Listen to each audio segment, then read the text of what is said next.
foi aprovado a lei que instituiu o pagamento aliás, a política salarial para 4 anos, eu até cheguei a dizer que a grande vitória nem foi o índice salarial dado, mas foi a possibilidade de a comissão se reunir, uma comissão paritária composta pelo governo e entidades do magistério, para que a gente pudesse apurar as perdas salariais e, a fim disso, de acordo com isso, nós podermos ter, né, a recomposição dos nossos salários, que seria uma forma de você garantir o que está no artigo 37, inciso 9, da Constituição Federal, que é garantia do poder aquisitivo do funcionalismo público, né? Isso é uma questão constitucional. A comissão não foi chamada. Eu vou fazer um pedido para que a comissão seja chamada antes da gente decretar a greve. Se até lá não chamar, desculpe, nós vamos à greve, não tem saída. Eu acho que o financiamento é um desafio muito forte que nós temos. Tanto a Conferência Nacional de Educação como o governo brasileiro tem avançado na perspectiva de se melhorar muito o financiamento da educação nacional. O desafio da gestão democrática, democratizar a gestão nas nossas unidades escolares, mas não apenas nas unidades escolares, no sistema como um todo, criar fórum, como foi criado o Fórum Nacional de Educação, criar os fóruns estaduais, fóruns municipais, democratizar os conselhos estaduais e municipais. Nós temos o desafio da valorização dos profissionais da educação, não apenas os professores, mas também os funcionários de escola. Esse é um desafio enorme, porque contempla não apenas o salário, mas a carreira e a formação inicial e continuada dos profissionais. Nós temos o desafio de garantir que a educação realmente seja inclusiva, com todas as diversidades que nós temos na nossa sociedade e, portanto, isso, para que nós tenhamos uma educação de qualidade social, é necessário que as diversidades todas estejam contempladas, como propõe o Plano Nacional de Educação na meta de acesso e permanência. Então, para mim, esses são os desafios fortes que nós temos em relação ao plano e os próximos 10 anos na educação nacional. Como é que você vê o fato do Estado de São Paulo ainda não ter um plano, aliás, nunca ter tido efetivamente um plano estadual de educação? Reflete um modelo de compreensão política de qual deva ser a relação entre o Estado e a sociedade. E aqui, no caso de São Paulo, a reiterada sucessão de governos que são contrários ao controle social, contrários à participação democrática, ao mesmo tempo a ampliação das responsabilidades públicas como tema de governo, evidentemente conforma uma maioria na Assembleia Legislativa que é coerente com esse procedimento. Agora, creio que os constrangimentos têm sido cada vez maiores e, nesse sentido, nós não temos qualquer sombra de dúvida de que o reforço das eleições populares que tivemos recentemente informa também esses segmentos que é preciso mudar o rumo, mas ao mesmo tempo manter a mobilização, o acompanhamento e a disputa de projetos é essencial.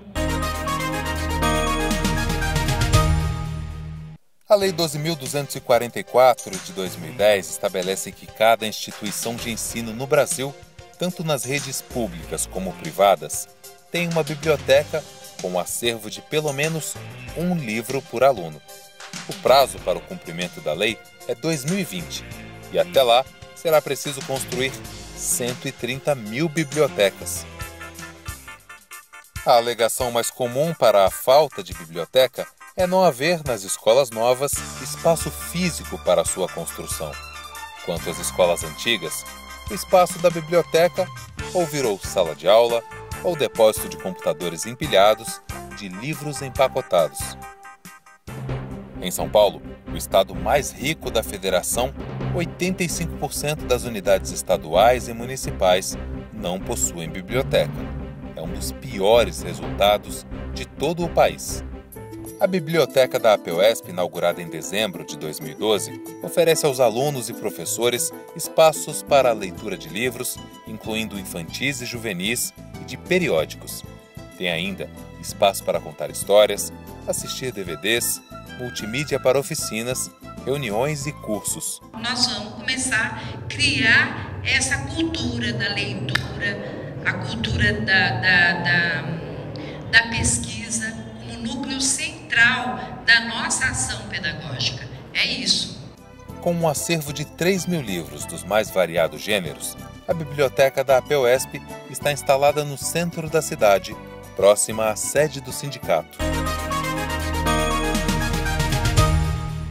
Então, tem vários caminhos. Um deles, por exemplo, é lutar para que o Senado aprove, como aprovou a Câmara Federal, os 10% do PIB para o financiamento da educação no Brasil. A outra via é, por exemplo, fazer com que os recursos do Fundeb, toda vez que houver uma possibilidade de queda, a União complemente além daquilo que ela vem complementando atualmente. A campanha dos 10% do PIB foi vitoriosa, foi a vitória da mobilização social, foi vitória dos movimentos sociais, da CNTE, da campanha, da Undime, da APEUESP, do nosso sindicato em São Paulo, enfim. Isso foi vitorioso no Congresso. Agora, a batalha que se trava é para que efetivamente o governo banque e financie. Hoje nós consideramos que 100% dos royalties do petróleo devem compor a parcela necessária para que nós tenhamos os 10% do PIB efetivamente financiando a educação. Se nós tivéssemos em 2013 os royalties do petróleo distribuídos 100% para a educação, nós teríamos 8 bilhões nas mãos de estados e municípios e mais 8 bilhões na mão do governo federal, o que é uma grande quantia que daria para a gente impulsionar a educação por um patamar mais elevado. Semi-guerra, né, pelo que eu vejo. Não há diálogo. Foram exatamente as forças políticas que priorizaram a expansão da educação privada no Brasil. Quando dirigiram o governo foi aquela festival de multiplicação de universidades privadas, que é uma praga, falsa qualidade de formação, caras, com princípio suicida, que é pagou, levou, não pagou, não levou. E eu acho que isso é que tem que ser extirpado do Estado de São Paulo.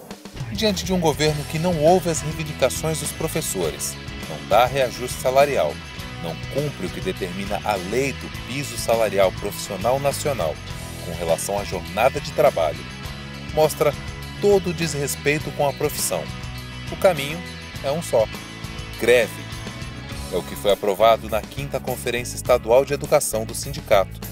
Se o governo não mudar sua postura e abrir negociação, os professores paralisam suas atividades em abril.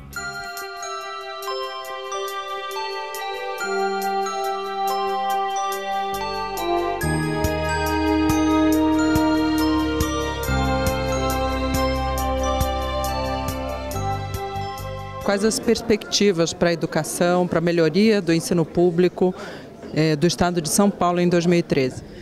Olha, eu já vejo uma perspectiva muito positiva, que é a possibilidade de nós instalarmos, institucionalizar o Fórum Estadual de Educação, que pode ser um espaço democrático de construção de uma política estadual de educação, ou seja, ter um plano estadual de educação com diretrizes e estratégias, né, e metas. Sobretudo, diretrizes, metas e estratégias. Por quê?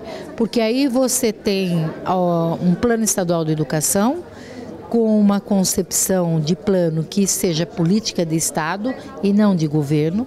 Esse é o grande problema. Por isso dá descontinuidade, né, entre um governo de uma caracterização partidária diferente acaba mudando e quem paga o preço é a população. Então, eu vejo com perspectiva, né, a instituição deste fórum, porque dá uma visão global, né, de um plano estadual de educação e não de uma política fragmentada, como até agora tem sido instituída aí no Estado de São Paulo.